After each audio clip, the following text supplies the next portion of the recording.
नमस्कार बच्चों, मैं Raju Rana Saint Perry Convent School के यूट्यूब चैनल पर आपका हार्दिक स्वागत करता हूं, अभिनंदन करता हूं। बच्चों कैसे हो बच्चों? उम्मीद करता हूं आप अच्छे होंगे बच्चों। मैं भी बहुत अच्छा हूं बच्चों। तो बच्चों जो हम लोग अपनी श्रृंखला चल रही है हिंदी और हिंदी ग्रामर के हम लोग आपको टॉपिक हैं उनको क्लियर कराएंगे बच्चों। यदि बच्चों आपने इस चैनल को सब्सक्राइब नहीं किया है तो सबसे पहले तो आपको इस चैनल को सब्सक्राइब करना है, उसके बाद बेल आइकन दबाना है बच्चों, जिससे आगे की वीडियो भी आपको प्रॉपर तरीक़ा से मिलती रहेंगी बच्चों। और इन वीडियो को आपको ज़्यादा से ज़्यादा लाइक करना है बच्चों और ज़्यादा से ज़्यादा शेयर करना है बच्चों। तो इसके साथ में ही अब हम लोग चलते हैं स्क्रीन के ऊपर। तो बच्चों आज हम लोग आपको जो पढ़ाने जा रहे हैं वो 7th क्लास का चैप्टर नंबर 7 है, पापा खो गए। बच्चों एक नाटक है, बहुत अच्छा नाटक है बच्चों, आप पढ़ोगे तो बहुत मज़ा आएगा बच्चों आपको, है ना। तो बच्चों आज हम स्टार्ट करेंगे बच्चों, लेकिन इससे पहले मैं आपको एक दो चीज़ें बताना चाहूँगा बच्चों कि आपने यदि चैप्टर फर्स्ट से लेके 7 चैप्टर तक के जितने भी वीडियोज़ हैं, 6 चैप्टर तक के जितने भी वीडियोज़ हैं, यदि वो आपने पहले नहीं देखे हुए हैं तो सबसे पहले उन वीडियो को ज़रूर देखें बच्चों, और उसके बाद इस 7 चैप्टर को देखें। तो हम लोगों ने इस चैप्टर फर्स्ट से लेके 6 चैप्टर तक की आपकी व्याख्या और प्लस उनके क्वेश्चन आंसरों के 12 वीडियो पहले से हम लोगों ने डाल रखे हैं बच्चों। तो सबसे पहले उनको देखना है बच्चों, उसके बाद यहाँ पर इस चैप्टर को देखना है बच्चों। 7th क्लास का चैप्टर नंबर 7 है, पापा खो गए। तो बच्चों इस चैप्टर को स्टार्ट करने से पहले मैं आपसे एक रिक्वेस्ट करूँगा बच्चों। तो बच्चों सबसे पहले इस चैनल को लाइक करना है बच्चों, इस वीडियो को लाइक करना है, इस चैनल को बच्चों ज़्यादा से ज़्यादा सब्सक्राइब करना है और बेल आइकन को दबाना जरूर है बच्चों, जिससे आपको आगे के वीडियो भी मिलते रहें बच्चों। तो बच्चों अब स्टार्ट करते हैं हम लोग, पापा खो गए। इसमें देखो पात्र कौन कौन है। बिजली का खंभा पात्र है, नाचने वाली है, पेड़, लकड़ी, लेटर बॉक्स है, आदमी है और कौवा है। ये इसमें पात्र हैं, आपस में किस तरीके से बात करते हैं। सड़क, रात का समय, समुद्र के सामने फुटपाथ, वहीं पर एक बिजली का खंभा, एक पेड़, एक लेटर बॉक्स, दूसरी ओर धीमे प्रकाश में एक सिनेमा का पोस्टर पर नाचने की भगमा में एक औरत की आकृति है। समुद्र में से सनसनाती हवा का भाव, दूर तक कहीं कुत्तों के भौंकने की आवाज़ें आती हैं बच्चों। तो ये उसका दृश्य है बच्चों, किस तरीक़े से वहाँ का दृश्य बताया गया है कि सामने एक फुटपाथ है, वहाँ पर रात का समय है, समुद्र के सामने एक फुटपाथ है, फुटपाथ पर एक लाइट का पोल गड़ा हुआ है, एक पेड़ है, पेड़ पे लेटर बॉक्स लगा हुआ है, सामने सिनेमा का एक पोस्टर लगा हुआ है, उसमें नाचने की नृत्य करते हुई ये किसी औरत का फोटो भी लगा हुआ है, और समुद्र से सनसनाती हुई हवा आ रही है, रात को कुत्तों के भौंकने की आवाज़ें भी आती हैं। खम्मा जमाई रोकते हुए, राम राम राम राम, रात बहुत हो गई है। पेड़, आजकल की रातें कैसी हैं, जल्दी बीतने में ही नहीं आती हैं। खम्बा, दिन तो कैसे ना कैसे हड़बड़ी में बीत जाता है। पेड़, लेकिन रात को बड़ी बोरियत होती है। खम्बा, तब भी बरसात की रातों में तो ये रातें कहीं अच्छी हैं। पेड़ राजा, बरसात की रातों में तो रात भर भीगते रहो, बादलों में से आने वाले पानी की मार खाते रहो, तेज हवाओं में भी बल्ब को कसकर पकड़कर बराबर एक टांग पर खड़े रहो, बिल्कुल अच्छा नहीं लगता है। उस वक्त लगता है कि इससे तो अच्छा था ना होता। बिजली के खंभे का जन्म, बल्ब फेंक तब दूर कहीं भाग जाने का जी होता है। यानी कि बच्चों उस तरीक़े से वो पेड़ वगैरह आपस में बात कर रहे हैं कि किस तरीक़े से ये रातें हैं बीतने नहीं लगती हैं। लेकिन खंभा बोलता है कि पहले तो ये तो चलो ठीक है, अभी तो इस मौसम में है, लेकिन बरसात के मौसम में बहुत परेशानी होती है, बहुत सारा पानी वानी आता है, बौछार आती हैं, और उसके बाद उस बल्ब को पकड़ के खड़े रहो तो ऐसा मन करता है कि इसको फेंक के भाग जाएँ, है ना। इस तरीके का होता है बच्चों। तो ये आपस में पेड़ पौधे हैं वो बात कर रहे होते हैं, ठीक है। देखो ये बनाया हुआ है, यहाँ पर देखो ये पेड़ बना दिया, ये लेटर बॉक्स बना हुआ है, ये लाइट का पोल बना हुआ है बच्चों, ये नाचते हुए ये हैं, है ना। तो ये लेटर बॉक्स है, ये कौवा बना हुआ है।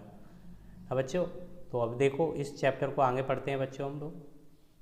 पेड़, मुझ पर भी एक रात आसमान से गड़गड़ाती बिजली आकर पड़ी थी। अरे बाप रे, वो बिजली थी या आफत, याद आते ही अब भी दिल धक धक करने लगता है। बिजली जहाँ गिरी थी वहाँ खड्डा जितना गहरा बन गया था। खम्बे महाराज, अब जब कभी बारिश होती है तो मुझे उस रात की याद तो आती ही है, अंग थरकर कांपने लगते हैं। तो ये पेड़ से उससे बोल रहे हैं वो कि जिस दिन वो पहली वाली रात है मुझे याद आती हैं तो अभी भी मेरे को क्या करने लगती हैं, मेरा शरीर कांपने लगता है, रूह कांपने लगती है। ऐसे मान लो उस बिजली ने जितना गड्ढा मेरे नीचे पास में कर दिया था जहाँ पर पड़ी थी वहाँ पर। खम्मा, मेरी तबीयत की लोहे की है जो मैं बीमार नहीं पड़ता, वरना कोई भी इस तरह बारिश ठंडी धूप में खड़ा रहे तो ज़रूर बीमार पड़ जाएगा। यह नहीं कितने दिन बीत गए, कितनी रातें, लेकिन मैं बराबर इसी तरह खड़ा हूँ, लंबी ठंडी सांस छोड़कर।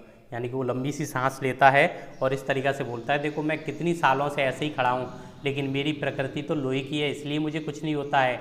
यदि मेरी जगह पे कोई और होता तो वह ज़रूर बीमार पड़ जाता, है ना। इस तरीके का। पेड़ अपने पत्तों को कोट पहनकर, मुझसे सर्दी बारिश या धूप में उतनी तकलीफ़ नहीं होती तो भी मुझसे बहुत पहले का खड़ा हूँ मैं यहाँ, यही मेरा जन्म हुआ इसी जगह, तब सब कुछ कितना अलग था। यानी कि वो बोलता है कि मेरे को भी तो सर्दी बरसात के मौसम में परेशानी होती होगी, मैं यहाँ पर इस शो लेके खड़ा हूँ तो मैं तुमसे भी पहले का खड़ा हूँ, वहाँ पर पत्तियों का कोट पहना है, लेकिन उससे भी परेशानी होती है, अलग था। यहाँ वहाँ के ये सब ऊंचे ऊंचे घर नहीं थे, तब यह सड़क भी नहीं थी, यह सिनेमा का बड़ा सा पोस्टर और उसमें नाचने वाली औरत भी तब नहीं थी, सिर्फ सामने यह समुद्र था। बहुत अकेलापन महसूस होता था। तुम्हें जब यहाँ लाकर खड़ा किया गया तो सोचा चलो कोई साथी तो मिला, इतना ही सही, लेकिन वो भी कहाँ। तुम तो शुरू में मुझसे बोलने को ही तैयार नहीं थे।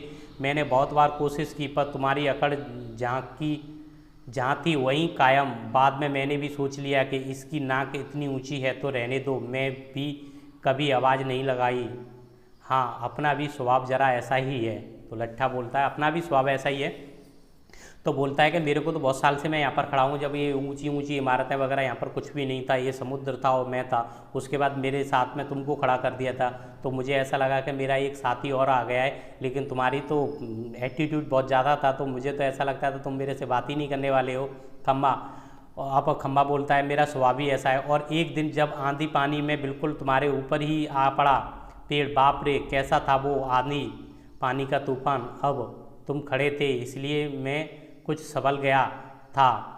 हाँ, तुमने मुझे ऊपर और झेल लिया, वह अच्छा हुआ, चाहे तुम खुद काफ़ी जख्म हो गए हो, बाद में मेरा गुरूर भी झड़ गया।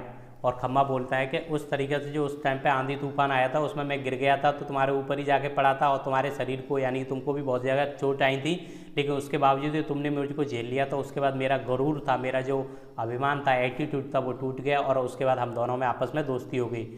हाँ, पेड़। हूँ, हवा आज भी बहुत है। दोनों चुप। हवा की आवाज़, कुत्तों का भौंकना, पोस्टर पर बनी नाचने वाली औरत टेढ़ी हो जाती है, उसके घुंघरू बजते हैं और फिर पहले की तरह स्थिर हो जाती है। लेटर बॉक्स किसी दोहे का एक चरण गुनगुनाता हुआ और रुक जाता है। पेड़। कौवा पेड़ के पीछे से झांककर, काँव काँव, कौन है जो रात के वक्त इतनी मीठी आवाज़ें लगाकर मेरी नींद खराब कर रहा है।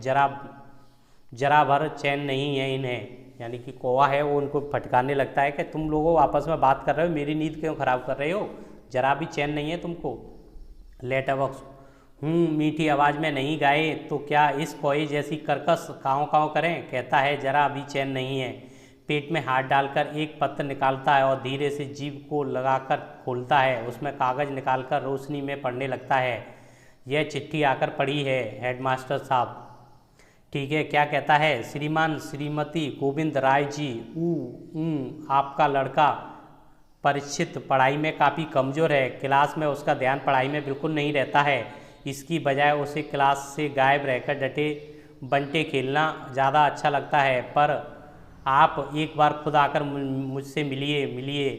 परीक्षित के पापा हेडमास्टर से मिल भी लेंगे तो क्या हो जाएगा, स्कूल में बच्चे पढ़े नहीं, क्लास से गायब रहकर बंटे खेलते रहें, इसका क्या मतलब है। फीस के पैसे क्या फोकट में आते हैं। सभी पापा लोग ऑफिस में इतना काम करते हैं तब कहीं जाकर मिलते हैं पैसे, इन्हें ये बच्चे फोकट के समझते हैं। आखिर क्यों। छी, मुझे हेडमास्टर होना चाहिए था। पर इस परीक्षित के होश तब मैं अच्छी तरह ठिकाने लगाता। वह पत्र रखकर दूसरा निकालता है। यह किसका है। क्यों लालता हूँ। पेड़। खम्मा कहता है, यानी कि वो जो डाकिया लेटर बॉक्स है अपना, वहाँ पर एक कौवा वाला ही अफगानी हो जाती है। उसके बाद जब लेटर बॉक्स होता है तो बोलता है क्यों हम लोग ऐसी मीठी आवाज़ में नहीं गए, तो क्या तुम्हारे कौवे वाली आवाज़ में गए, काँव काँव करता है। तो उसके बाद वो उसमें अपने पेट में से एक लेटर निकालता है और लेटर वो पढ़ने लगता है। तो एक स्कूल वाले ने भेजा हुआ था, हेडमास्टर साहब ने, यानी कि प्रिंसिपल ने भेजा था बच्चे को कि ये आपका बच्चा है वो शरारत करता है, स्कूल के अंदर बहुत ऊधम करता है, पढ़ता नहीं है, बंटे बंटे कंची खेलता है, इस तरीके का तो वो शिकायत करता है। तो जो पोस्टमैन है वो कहता है, जो पोस्ट ऑफिस वाला पोस्ट बॉक्स है ना, वो बोलता है कि इस तरीक़ा से फोकट में पैसे वैसे थोड़ी आते हैं फीस के लिए जो बच्चे बर्बाद कर रहे हैं, तो बच्चों आपको भी ऐसा काम नहीं करना चाहिए ना। खम्बा क्यों लाल ताऊ आज किस किस के पत्र चोरी चोरी पढ़ते रहे। तो वो बोलता है खम्बा, अरे ताऊ, लाल ताऊ का मतलब वो लाल कलर का होता है इसलिए इसको लाल ताऊ बोलता है ना। लेटर बॉक्स आचर से चोरी किसके लिए, सभी चिट्ठियाँ मेरी ही तो कब्जे में होती हैं, अच्छी तरह रोज़ रोज़ पढ़ता हूँ। कब्जे में होने का मतलब यह तो नहीं लाल ताऊ कि लोगों की चिट्ठियाँ फाड़ फाड़ कर पढ़ते रहो, मास्टर को पता चल गया तो, पोस्ट मास्टर को पता चल गया तो तेरी पिटाई लगाएगा, हाँ ना। इसी तरीक़ा से चलता है तो पता तो चल जाने दो, मेरी तरह यहाँ रात दिन बैठकर दिखाए तब पता चले। परसों वह पोस्टमैन मेरे पेट से चिट्ठियाँ निकाल रहा था और मुझे इतनी लंबी उबाई आई कि रोके नहीं रुकी। जमाई लेता वह देखता ही रह गया और चिट्ठियों का बंडल बनाकर जल्दी जल्दी चलता बना वह केवल। लेकिन यह लेटर बॉक्स इसे इतनी बोरियत होती, एक जगह बैठे बैठे मैं कहता हूँ 4 चिट्ठियाँ मन बहलाने के लिए पढ़ भी ली तो क्या हो जाएगा। यानी कि मैं पूरे 24 घंटे इसी तरीक़ा से मैं बैठा रहता हूँ, खड़ा रहता हूँ, तो मैंने 4 चिट्ठियाँ पढ़ ली उसमें से, तो क्या फ़र्क पड़ने वाला है कि नहीं है। तो बच्चों इसी तरीक़ा से पेड़ कहता है लेकिन चिट्ठी लिखी जिसे लिखी गई हैं लाल ताऊ उसे ही पढ़नी चाहिए, वह प्राइवेट होती हैं, प्राइवेट। तो पेड़ कहता है लेकिन लाल ताऊ वो चिट्ठियाँ जिसकी हैं उन्हीं को पढ़नी चाहिए, प्राइवेट होती है ना। लेकिन लेटर बॉक्स, हाँ मैं कहाँ किसी को चिट्ठी पास रख रहा हूँ लेता हूँ, किसी होती हैं जिसकी होती हैं उसे मिल जाती हैं, किसी की गुप्त बातें मैं कब बाहर निकालने देता हूँ वह मुझ तक ही रहती हैं, इसलिए तो मुझे अपना बहुत महत्व लगता है। कोई आ रहा है लगता है, और वो पेड़ कहता है कोई आ रहा है, सब चुप हो जाते हैं। पोस्टर पर बनी नाचने वाली का संतुलन फिर से बिगड़ता है, फिर पहले की तरह स्थिर और तब हो जाती है। तेज हवा की भनभनाहट भिखारी जैसा एक आदमी आता है, उसके कंधे पर सोई हुई एक लड़की है। आदमी मैं बच्चे उठाने वाला हूँ, दूसरा कोई काम करने की मेरी इच्छा नहीं होती है। अभी थोड़ी देर पहले एक घर से यह लड़की उठाई है, मैंने गहरी नींद सो रही थी तब, अब तक उठी नहीं है, उठेगी भी नहीं। मैंने इसे थोड़ी बेहोशी की दवा जो दी है, अब मुझे लगा है कि भूख, दिन भर कुछ खाने का वक्त नहीं मिला, पेट में जैसे चूहे दौड़ रहे हों, तो ऐसा किया जाए। तो बच्चों उस तरीक़े से वहाँ पर कोई आदमी आने की आवाज़ आती है और वो आदमी अपने आप को चोर बताता है, बच्चे उठाने वाला बताता है। तो वो उस तरीक़े से बच्ची को उठा के लेके आता है, तो वो सो रही होती है नींद में, और उसको वो नींद की दवा भी दे देता है, बेहोशी वाली दवाई दे देता है। तो वो भी बोलता है कि मैं पूरे दिन से खाना नहीं खाया है, तो अब मैं कुछ तलाश के लिए आता हूँ, इसको यहीं पर रख के ना। तो वो बच्ची को उस पेड़ के पास छोड़ देता है। अब मुझे भूख, दिन भर के खाने का वक्त भी नहीं मिलता है, पेट में जैसे चूहे दौड़ रहे हैं, ऐसा किया जाए कि इसे यहीं लिटाकर अपने ज़रा कुछ खाने पीने की तलाश करें, देखे कुछ मिल जाए तो। इतनी रात गए यहाँ, इस वक्त अब किसी का आना मुमकिन नहीं है।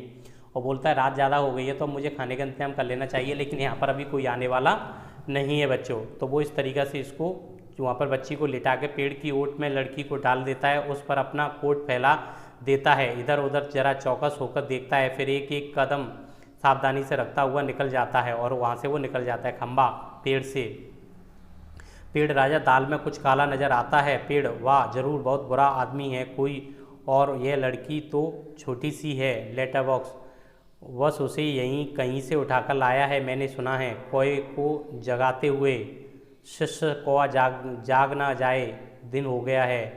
पेड़ नहीं दिन नहीं हुआ, पर एक दुष्ट आदमी एक छोटी सी लड़की को कहीं से उठाकर ले आया है। चुप, वो आदमी इस वक्त यहाँ नहीं है, वो लड़की उठ जाएगी तो चिल्लाएगी। आलस में उठते हुए आँखों पर एक चुल्लू पानी डालकर अभी आया जाता है ना।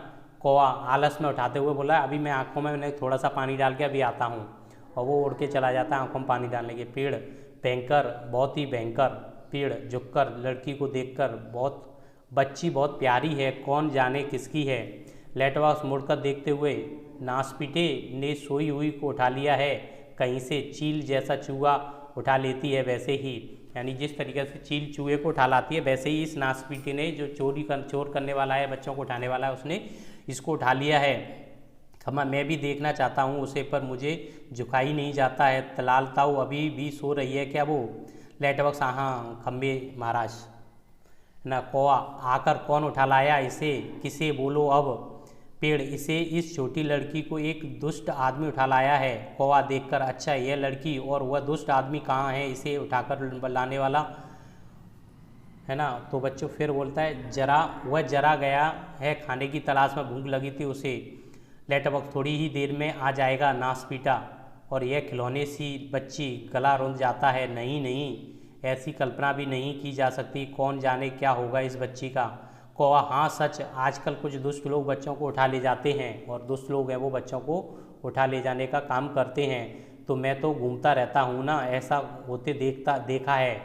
पेड़, मैं बताऊँ, आप अपन यह काम नहीं होने देंगे। लेटर बॉक्स, पर मैं कहता हूँ कि यह कैसे होगा कैसे, यानी कि वो बोलते हैं, पेड़ बोलता है कि हाँ हम लोग इस काम को नहीं होने देंगे, लेकिन लेटर बॉक्स बोलता है हम लोग कैसे रोक सकते हैं इसको।